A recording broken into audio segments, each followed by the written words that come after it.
it's really a pleasure having Joe, who just published an article in the New English Review, and once again he's writing profusely, which is really, really nice. Thank you. Thank you, Joe, for giving us the time to speak today for the second time, as he spoke this morning at the Bedford Rotary Club. So he's got bookends. So for those of you who don't know, Joe speaks the truth, and when asked why he's allowed as a professor to speak is because he has tenure. He was very clear that tenured professors speak differently than non-tenured professors, which is really a shame. That's the way it is. So Joe's going to speak for 15 minutes, continue of what Greg started, talking about UNRWA. Then he's going to show a 15-minute video, and then there will be a 15-minute question period. He's not going to actually do answers, but we will do a 15-minute question period. So that's all we can, because we didn't pay the full price. So he's only accepting questions, and he's not going to provide answers. So for no further ado, the esteemed and revered Joseph Spoerl.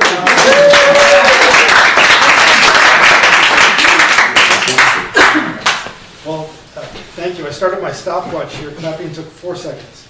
But I'll talk, as Brian said, for 15 minutes, give or take. And then I have a video which I will show thanks to the technical assistance of Emil Campen on UNRWA, or this is the way most people pronounce UNRWA. These initials stand for the United Nations Relief and Works Agency for Palestine Refugees in the Near East. So I think you'll agree with me that it's probably best just to say UNRWA. That's what I mean by UNRWA. This is the only United Nations agency whose area of operation is not global, but regional. It operates in Syria, Jordan, Lebanon, the West Bank, and the Gaza Strip. It serves registered Palestinian refugees. I'll speak in a little bit about what that means exactly. There are 5 million of them, and the number grows every year. I'll talk about why in a moment. UNRWA runs schools, primary schools. Those were the schools that Greg was just referring to with the textbooks. They run clinics, both primary care and dental clinics. They pay for hospital care for people who need it at regional hospitals. They run vocational training centers. They pay for infrastructure projects in Palestinian refugee camps, which are not really camps anymore, but more like cities or neighborhoods in cities. So they pay for sewerage projects, they pay for housing, they pay for water projects, and so forth. They provide food rations to people, rice, oil, flour, things like that. They fund microfinance, that is, they give loans to Palestinians who want to start businesses. And they even provide sort of quasi-unemployment programs, often providing sort of make-work jobs for people who are unemployed. In other words, it's a quasi-governmental structure for registered Palestinian refugees. It employs over 30,000 people in the regions I mentioned. Wow. All but 150 of them are Palestinian refugees themselves. The other 150 are international staff. So, for example, the general secretary, is that his title? The Commissioner General is a Swiss man named Pierre Krayenbuhl. The Deputy Commissioner General, the number 2 person, is an American named Margot Ellis. So at the very top you have international staff, but then basically the whole operation is run by Palestinian refugees themselves. That's an important point that I'll return to. Now this agency started operations in 1950. It was founded shortly after another UN agency, the United Nations High Commission for Refugees, which takes care of all the other refugees in the world, basically helping them to resettle when they have been forced to flee due to war or persecution from their homelands. I don't know if you know this, but the United States for years and years now has accepted more refugees every year than all the other countries in the world combined. We also accept more legal immigrants every year than all the other countries in the world combined. So we do a lot to resettle refugees, more than all the other countries in the world combined, in fact. But not the registered Palestinian refugees. They are not being resettled because, in fact, although UNRWA tried early on in the 1950s to integrate them into other countries and to help them resettle and get citizenship in other countries. The refugees themselves rejected that, and so did the Arab nations. They all rejected that and said no. They themselves or their leaders? Both. The UNRWA encountered stiff resistance both from the refugee populations and from the Arab states. The idea was, no, we're going to keep this conflict with Israel alive. They're not going anywhere until they can go home. Now, I mentioned that, oh yes, okay, so the UN High Commission for Refugees was established around the same time, 1950, but due to pressure from the Arab states, the separate organization was founded just for Palestinian refugees. And guess who paid for it? Any guesses? United States. The United States supplied 75% of the startup funding in 1950. For the first 20 years of its operation, the United States paid for over 2/3, over 67% of its operational costs. Today, most recently, the U.S. remains still the single largest donor. It's paid for by donations from governments and the European Commission.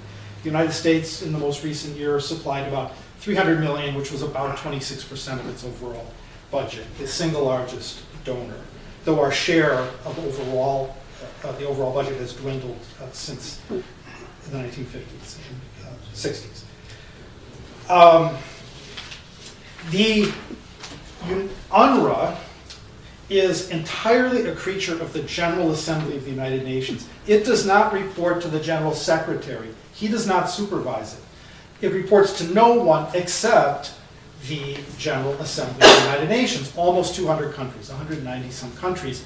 And I think I don't need to tell this group what that means. The General Assembly is totally dominated by the Arab League, the Islamic Conference, which is over 50 countries, not 57 countries, and the so-called, what used to be called the non-aligned bloc, basically third world countries. You add that up, you're well over 100, a substantial majority. Whenever there's any vote regarding Israel, the vote is always against Israel. Basically what that means, you can imagine if 193 countries are responsible for supervising this agency, that means basically no one's responsible. Right. There's a pro forma vote every year, they renew the mandate, and otherwise the Commissioner General of UNRWA can pretty much do whatever he wants. He can set whatever policies he wants. And so, for example, in 1982, the Commissioner General decided, on his own authority, to change the definition of a refugee to include not just the Palestinians, the 726,000 Palestinians by the UN count, who fled or were forced out of what became the State of Israel in 1948 and 49. 726,000, of whom roughly 58,000 are still alive today. 58,000 roughly, right? So why are there 5 million refugees? Registered refugees. You see, they keep a registry. Well, because in 1982, the Commissioner General decided we're going to broaden the definition of Palestinian refugee to include all the lineal descendants of those original 726,000. I should say the patrilineal descendants, that is, if your father was one of those, or if your father was the son of one of those, or the grandson, you are a Palestinian refugee. Even if you're adopted, by the way, you're still a Palestinian refugee. And how many are living in that area? How many are living? About 5 million altogether. 2 million in Jordan, a little over 1 million in Gaza, and then West Bank, Lebanon, Syria. I don't have to break down on those. But so there are more Palestinians than that. I mean, if you count Palestinians living in the United States or Great Britain or whatever. But it's there are 5 million registered refugees. So, and now, of course, at the UN, with more and more awareness of women's rights, now there's pressure to broaden it even further. Of course, what if a Palestinian woman, a refugee, marries a non-refugee man? Isn't it kind of unfair that her children wouldn't count as refugees? It's it's discriminatory. So now there's pressure building, some evidence of ad hoc decisions to broaden the definition even further. So you can guess what this means. This means exponential growth. I mean, 5 million, you know, from the original 726,000, what will it be 10, 15, 20, 30 years from now? The entire world population. Many, many millions more. So that's a very important fact, and we'll return to that. Okay, so actually, we won't return to it. We'll dwell on it for a moment here. Let me stay on that fact, because about half of the budget of UNRWA goes towards education. It runs schools all over the regions I just mentioned, up to about the 9th grade. When they're done with that, they go on to the local schools, whatever those are. Even inside the Area A of the Palestinian Authority, that is where Israel no longer has anything to do, and it's totally run by the Palestinian Authority. Wherever there were UNRWA schools to begin with, they're still operating. The Palestinian Authority has found it convenient to let them keep operating the schools so that they don't have to take over that task. So, and in the books in these schools that Greg was just mentioning, I hadn't read that particular anecdote, but it fits with everything else I've read. The Palestinians are told that the land is really theirs, and that one day they are all going back to the villages from which their parents or grandparents or great-grandparents fled in 1948. Okay, so let me read you one of the best sources I found on this topic is a source by James G. Lindsay. It's called Fixing UNRWA, and it is a policy focus paper put out by the Washington Institute for Near East Policy in Washington, D.C. And Lindsay was the chief legal officer for UNRWA from 2000 to 2007, during the first Intifada. And so he saw firsthand how this agency operates. So let me read you a quote from his report here. Regarding the resolution of the Palestinian refugee problem, UNRWA's sympathies are not with resettlement or repatriation to a Palestinian state in the West Bank and Gaza, but with repatriation, in quotes, to Israel proper. So this is sort of, what has happened is that from providing emergency relief supplies to the refugees, it has become an advocacy organization. In fact, if you go to their website, one of the elements of their mission is to protect the Palestinian refugees, not just to feed them or give them health care or house them, but to protect them. So they're protecting them against whom? Well, not against other Palestinians, that's probably where they really need the protection, but against the wicked Israelis. So now, one of the more disturbing things about UNRWA is that they do not really have any effective mechanism for screening out extremists from their employees. Let me read another quote from James Lindsay's report here. This is from 2009, by the way. Are these reports available online? Yes, this is available online at the Washington Institute for Near East Studies website. Well, who does that report go to, Joe? The press isn't telling us this. Well, this is a think tank. It's a think tank that is generally sympathetic to Israel in Washington, D.C. In my opinion, it's one of the better think tanks on Middle East studies in the United States. So they have a lot of scholars who are working and churning out reports, and maybe they get read, maybe they don't. But anyway.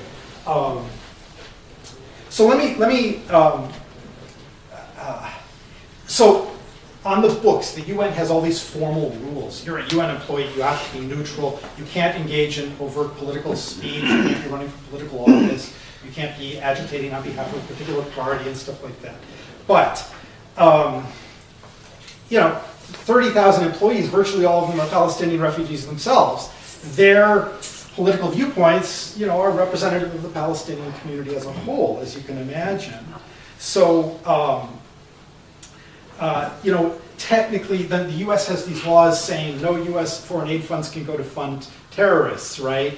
So, you know, every year UNRWA sends a letter to the State Department saying, we're not funding, none of your money is going to terrorists, you know? Well, you know, but I'll just read you the summary part of what Lindsay says about this. In sum, UNRWA has taken very few steps to detect and eliminate terrorists from the rank of its staff or its beneficiaries, and no steps at all to prevent members of terrorist organizations such as Hamas from joining its staff. So last summer, Hamas rockets were found in 3 UNRWA schools in the Gaza Strip. 3. On at least one occasion, when they were discovered, they were returned to Hamas promptly. So how did they get there? Well, did you hear the explanation when they asked? I believe it was the guy, the Swiss guy, I'm not sure. But the explanation is we have an established policy where if we find, for example, rockets or anything to do with armament, we'll advise the proper authorities and call them to deal with that. And that would be Hamas. Why wouldn't you deal with that? We are not prepared. We do not have the knowledge or the manpower to do that. So yes. that was his explanation. We brought in the rocket experts. Yeah. Just happened to put them on. Exactly. Imagine And he was that. right. He brought the right people. Yeah. They knew what to do with that. Right. Now, in 2012, let me read you a quotation. This is from the Commissioner General in 2004. He was a guy named Peter Hansen. Quote, I am sure that there are Hamas members on the UNRWA payroll, and I don't see that as a crime. We do not do political vetting, unquote. In 2012, all of the UNRWA employees are unionized, by the way. They go on strike routinely, and they always get raises. How about that? Amazing how that works. Yeah. In 2012, the staff unions for UNRWA in Gaza, these are 12,000 of the 30,000 staffers are in the Gaza Strip. They held elections. Hamas candidates won 25 of the 27 seats that were open in those elections. So in other words, the employee union for UNRWA in Gaza is totally controlled by Hamas. It's a Hamas show. They've taken it over from the inside. They probably killed the other two. Okay, so anyway, here we have an agency that was started by the United States government, funded for over 20 years, overwhelmingly by the United States government. The U.S. is still the single largest donor to this organization, and they have instituted policies that have gone directly contrary to some of the top foreign policy goals of the United States in the region. What do we want to do? We want to fight terrorism. Where's our money going? To an organization that's been co-opted by Hamas. And by the way, when Hamas won the elections in 2007, who was leading the cheerleading section, demanding that the international community recognize the Hamas government, engage with the Hamas government, and unilaterally force Israel to lift the blockade of the Gaza Strip unconditionally? The UNRWA, the leaders, the Commissioner General, the very top officials of UNRWA became the main international advocates for Hamas, I would say, after 2007 when they took over in the Gaza Strip. You know, no mention of the fact that the blockade is to keep weapons out of the hands of Hamas, which is sworn to destroy Israel. No, the blockade is hurting people. It has to be stopped. So here we have the U.S., which wants to fight terrorism, including Hamas. Who are we funding? Hamas. We've been promoting the two-state solution since 1968, since William Rogers was our Secretary of State. What is UNRWA doing through its educational curriculum? It's undermining the two-state solution by keeping the dream alive among these refugees of returning to Israel properly. I mean, and this is one of the main deal breakers. Why do you think Arafat didn't say yes to a final deal in 2000? Why do you think Mahmoud Abbas stiff-armed Ehud Olmert in 2008? It was of course, there were other sticking points, the borders, Jerusalem, but the so-called right of return of the so-called refugees was one of the main sticking points. And Mahmoud Abbas routinely says things like, "How can I go tell millions of Palestinians that they can't go back to their homes?" When, of course, who's been telling them all along that they will go back to their homes, that they must go back to their homes, that they must never give up this dream. Okay. So who decides in America to fund this? Is it a presidential decision? Well, Congress has the power of the purse, doesn't it? In our system, under our Constitution. There was a letter a few weeks ago, maybe more, maybe a month or 2 months ago, signed by some senators and congressmen to defund UNRWA. I don't know where. Yes. Where it comes up every so often, you know, and then there are token efforts made to, you know, make sure UNRWA isn't, that the money isn't going to terrorists or whatever. But one letter, you have this report, I believe there are many dozens of pages there, reporting, telling everybody what Hamas, or what UNRWA does. And UNRWA, all it does, sends a letter to the State Department, and that letter counts against those reports and evidence from the field. I don't understand that. Yeah, well, anyway. Okay. One last quotation from this report. I can't resist. So this is a guy who was in the territories from 2000 to 2007 during the Al-Aqsa Intifada, right? Working with UNRWA firsthand. Here's what he says. UNRWA's support of Palestinian views was notable throughout the Second Intifada, although it occasionally issued mild pro forma criticisms of Palestinian attacks, most of which were clearly war crimes. The agency put more effort into criticizing Israeli counterterrorism efforts, which were condemned using language associated with war crimes, though any such crimes were far from proved.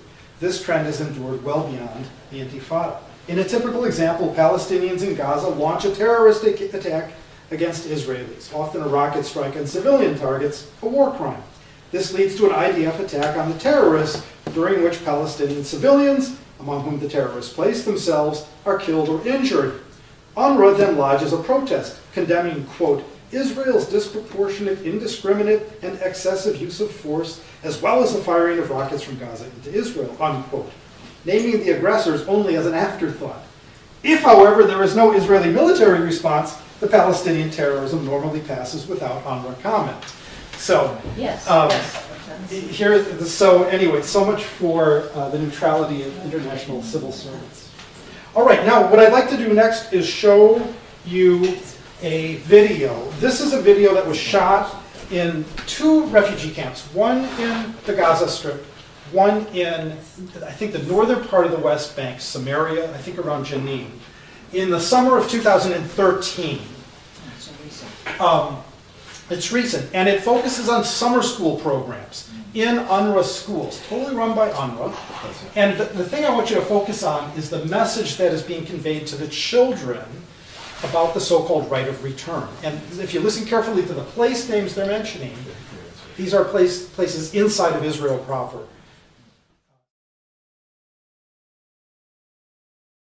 The United Nations Relief and Works Agency, also known as UNRWA, serves 5 million descendants of Arab refugees from the 1948 Arab-Israeli War. Each year, UNRWA conducts summer camps for its students. Summer camps are held on the grounds of UNRWA schools near Gaza, Jerusalem, Nablus, and Jenin. Funding for the summer fun flows from 20 donor nations, but most of the money comes from the United States, Canada, England, Norway, and the European Union.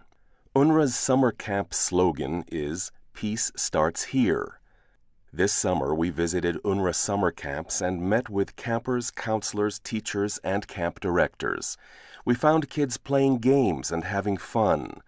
The campers shared what they've been learning this summer, while teachers and counselors described what they've been teaching. Since World War II, more than 50 million people have become refugees as the result of a war. UNRWA is the only refugee agency in the world that actively encourages refugees to act upon the right of return. In this film, campers, teachers, and counselors discuss the right of return. That means what they think is the right to take back villages that no longer exist, where people in Israel now live. This is their understanding of peace starts here.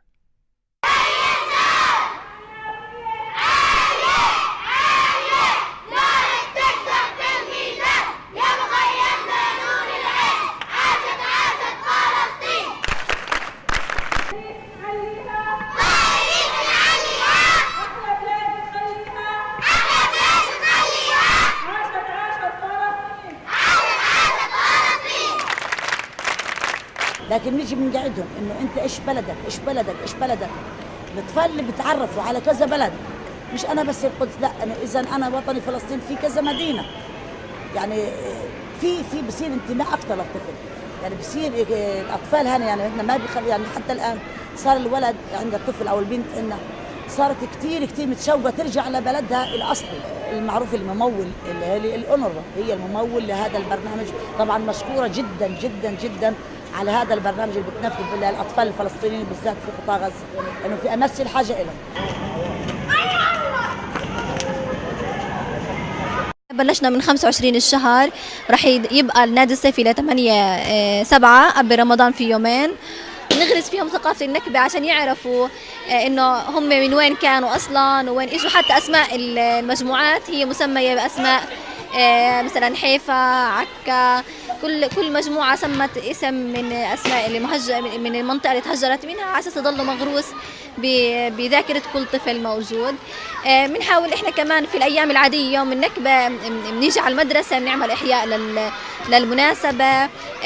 المرة الماضية عملنا خيام وحطينا على كل خيمة اسم قرية من القرى المهجرة على اساس انهم كمان يعرفوا القرى اللي موجودة بالمخيم.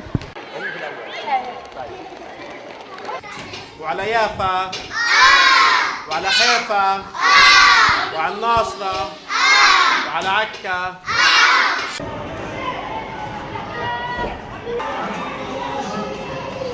السلام عليكم. بدي أسألكم من وين أنتوا أصلكم؟ من أي بلد؟ وبعدين بنحكي عن النكبة شوي. تفضل. من أي بلد؟ من فلسطين. من حيفا، يافا؟ احنا من حيفا. من حيفا. من يافا. من قضا يافا بيت دجن. بيت دجن. يافا قضا يافا. قضا يافا. يافا. يافا. من يافا. يافا. حيفا. طيب هذه البلاد اللي تهجرنا منها ب 1948 تهجرنا من بيوتنا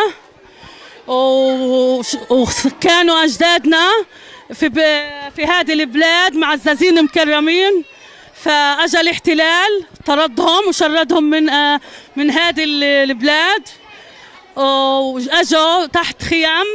إن شاء الله بنعود لهذه البلاد مرة تانية لبلادنا معززين مكرمين إن شاء الله. برضه إحنا بنحارب وبنساوي بعلمنا وبأنفسنا إن شاء الله يا رب، بالعلم وبالجهاد إن شاء الله بنرجع لبلادنا. واحنا عندنا حق العودة حق مقدس، طبعا ما فيش ولا واحد فينا راح يتنازل عن حق العودة شو ما صار.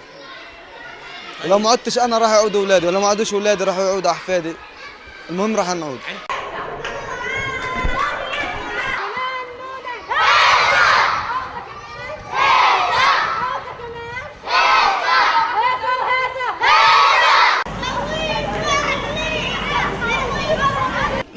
طبعا مدارس المخيمات بتعلمنا عن النكبة وشيء، أما الحكومة مدارس الحكومة كمان بعلمهم يعني، بس مش قد مدارس اللاجئين يعني والوكالة، فبعطونا كتير عن حق العودة وبيحكوا لنا كيف كنا زمان وكيف تشردوا وأيام النكبة عام 1948 كيف شردونا من بلادنا اللي كانت إلنا. من الشيخ مونس. الشيخ مونس. طيب بتحدثك عن الشيخ مونس؟ بتحدثني انه هناك في بحر، هناك حلو العيشة، والعيشة احلى من عيشة احنا المخيمات مشتتين. بحلم انه احنا نرجع على اراضينا، وان شاء الله بمازن يطلع بايده اشي انه يخلينا نرجع على اراضينا وما يخيب املنا، لانه هلا هو ببني امال كبيرة وان شاء الله ما يكتمها بيوم. الكفرين بلد جميلة، فيها ناس حلوين والبحر حلو فيها الأطفال مرحين بيستمتعوا.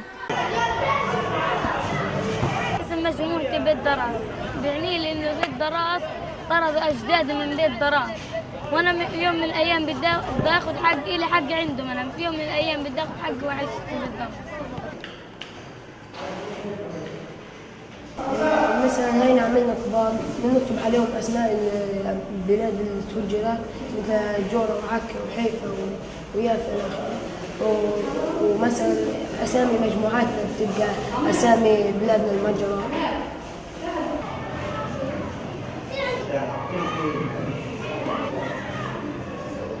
أنا بشوف كل ما يمر يوم على النكبة وعلى التهجير كل ما اقترب موعد العودة إن شاء الله.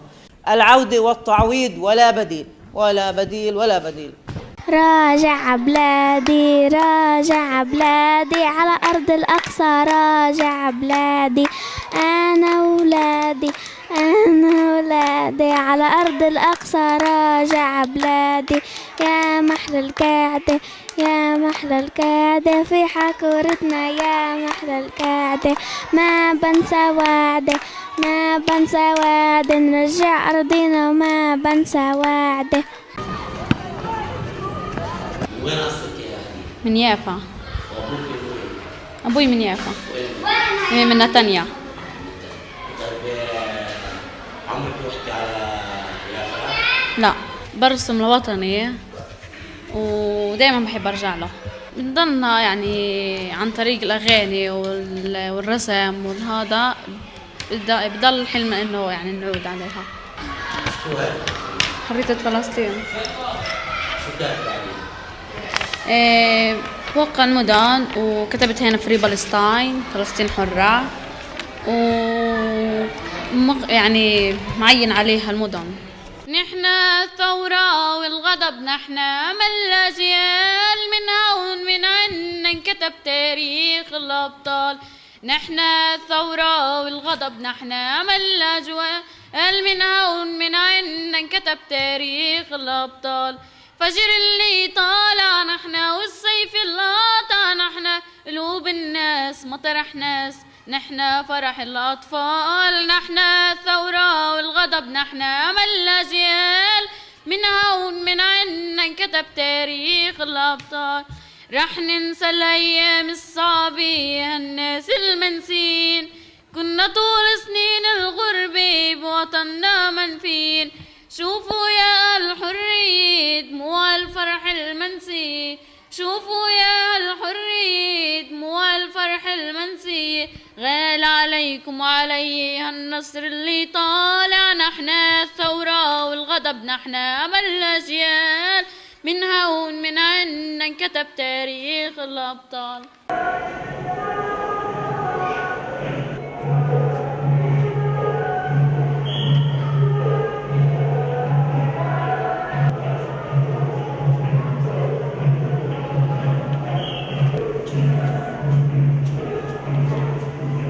اسم مجموعة القدس وبعني لي القدس إنها عاصمة فلسطين الأبدية، وبرضه المخيم الصيفي بيعلمنا إنه إحنا نكون واثقين من حالنا لحد نحرر بلدنا الأصلية، وإحنا لازم نتمسك فيها طول العمر وما ننساهاش لأنه بضل بلدنا الأصلية. طيب صح لعبنا اليوم وكل شيء، اليوم بدنا نحكي لكم قصة. طيب اسمعوني يلا. هلا احنا زمان وانا صغيره ما كنتش مولوده ولا حد كان فينا مولود، لساتنا كلنا مش جايين على الدنيا. كانوا اهالينا على البحر وعلى بالسفن ويطلعوا وينزلوا وسيارات معهم ومعهم قصر وفلال. وين تبي بدون بحر؟ احنا في عنا بحر؟ وين البحر؟ صح نفسنا نروح على البحر؟ زمان كان عندنا بحر، كانوا سيدي وستي ضلوا على البحر، كل ليلة يجي يمسكونا ويحكوا لنا شو هالقصة. كانوا يحكوا لنا نضلنا على البحر ونسبح على البحر ونضل نطشنا على البحر. احنا فيش عندنا بحر صح؟ صح نفسنا نروح على بحر حيفا ويافا وناصر وعكا صح؟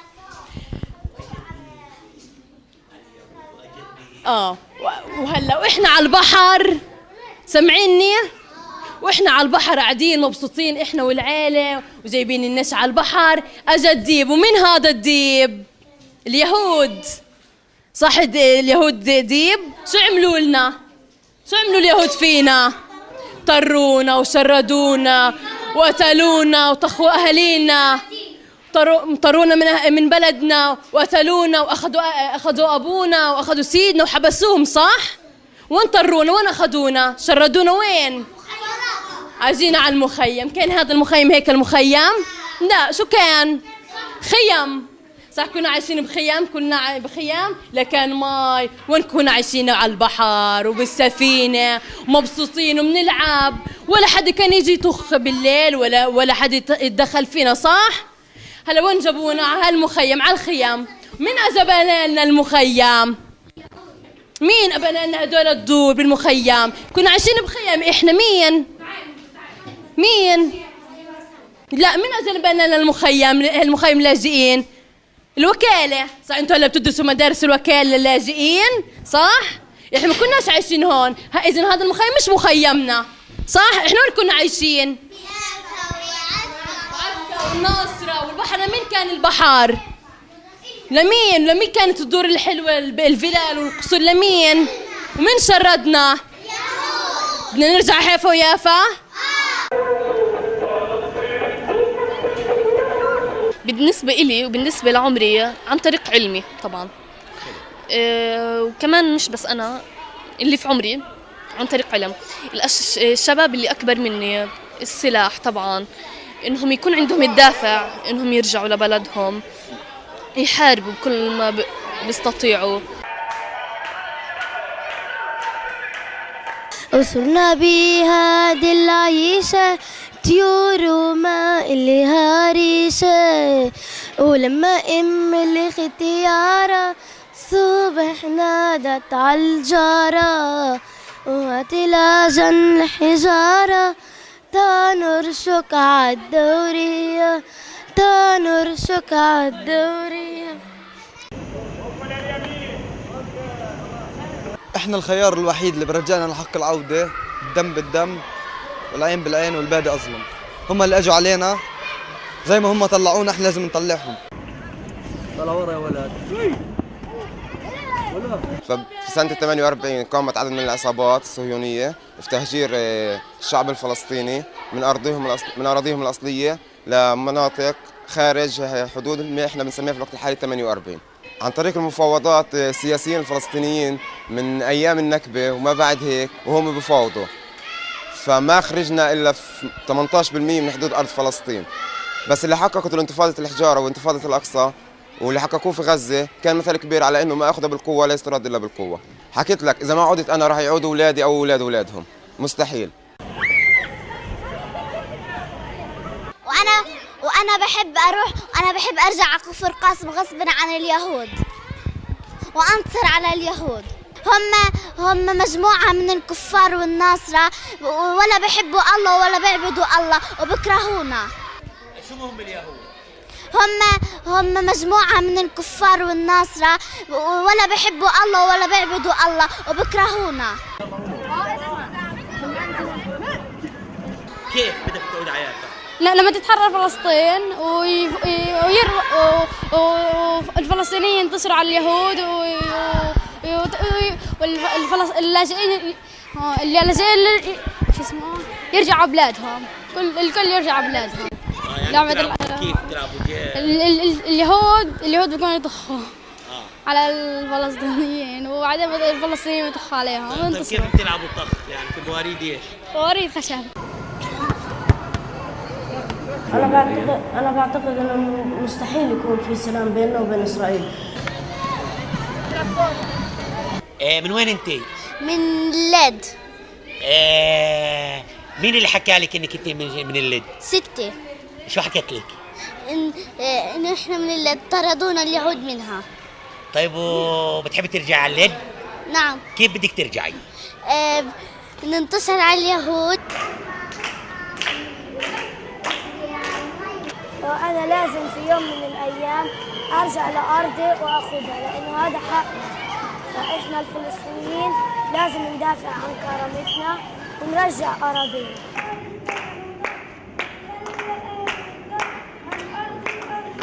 المفاوضات لا، المقاومة لما تقاوموا مرة واحدة مثل المفاوضات طبعا غزة هجمة بصيرش، لما كلياتها مرة واحدة والكل بروح. كيف بدك ترجع؟ بالمقاومة. كيف يعني المقاومة؟ يعني مثلا المقاومة اللي صارت بغزة مش لازم تصير هيك، لازم تصير الضفة الغربية وغزة مع بعض عشان نرجع، مش شوي شوي. هذا المخيم برا شو طلع من عنا؟ قدمنا شهداء وأسرى واستشهاديين ودور تدمرت. شو عملنا بالمخيم؟ من عنده شهيد؟ مين أبوه شهيد؟ أخوه شهيد؟ أبوه أسير؟ أنا شهيدة. مين؟ ليش إحنا عملنا شهداء؟ عشان شو؟ مش عشان نحرر الأقصى ونرجع حيفا ويافا؟ فلسطين عربية من المي للمية. أعلى. فلسطين عربية من المي للمية. فلسطين عربية من المي للمية.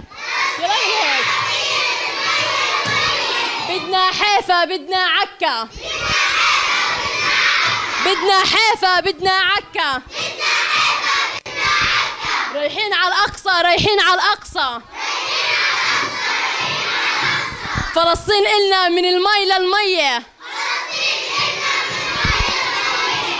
لما نستشهد من روح الجنة، لما نستشهد من روح الجنة، لا تقولوا علينا صغار، من هالعيشة صرنا كبار. من غير فلسطين شو يعني طفولة؟ من غير فلسطين شو يعني طفولة؟ أطفال وأديتوا فرض وسنة، أطفال وأديتوا فرض وسنة، لا تقولوا علينا صغار، من هالعيشة صرنا كبار. من غير فلسطين شو يعني طفولة؟ Young Palestinians look back on the fun they had this season at UNRWA Summer Camp, where they learned values of the right of return, martyrdom, and jihad. The question is, do the donor nations know what values UNRWA is teaching?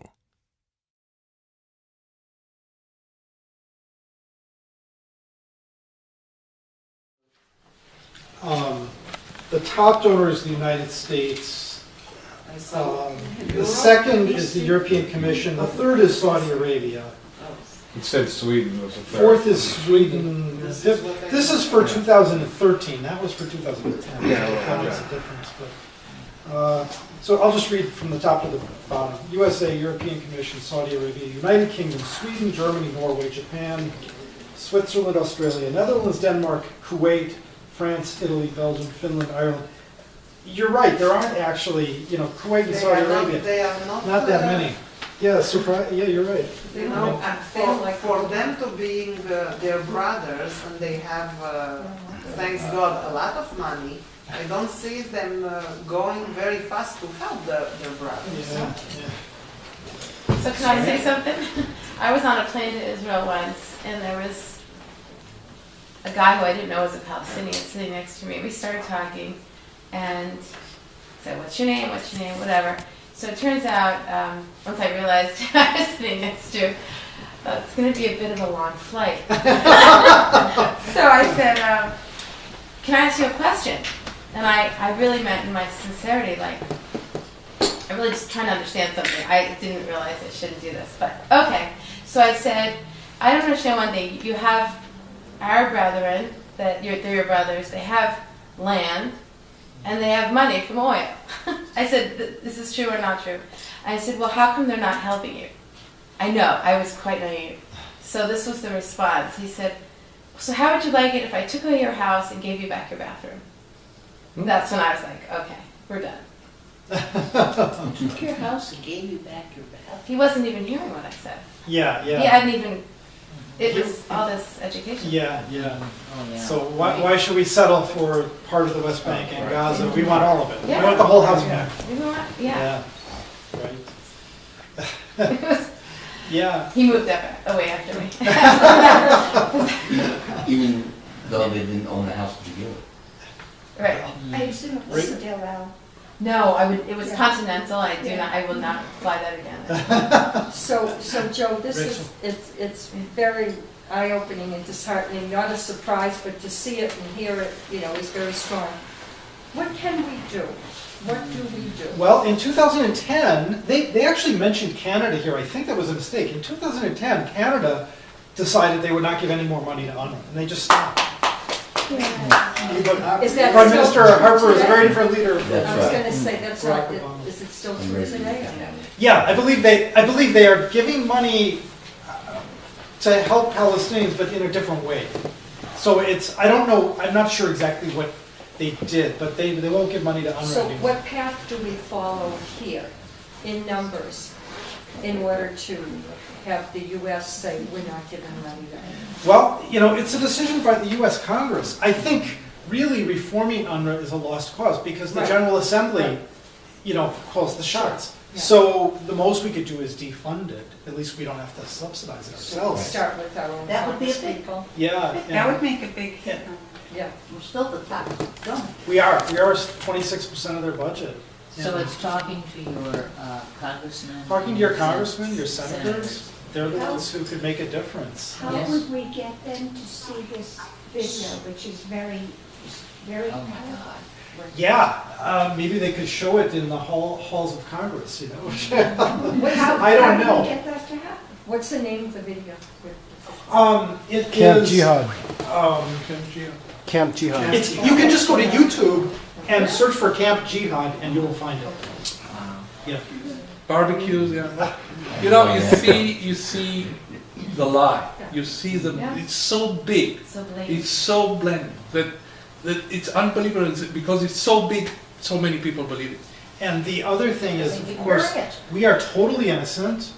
The Jews bear 100% of the guilt. We were just sitting there minding our own business, doing nothing. They came in, the Zionist gangs came and kicked us out. That's the narrative.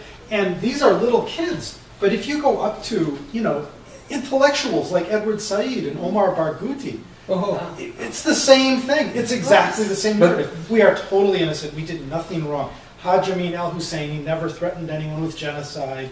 You know, there was not, he never rejected all efforts at peaceful compromise. It wasn't the Arab League that insisted that war would settle the issue in 1948. You know, no, it was the Zionists who did everything wrong. And it's this pathological inability to admit fault.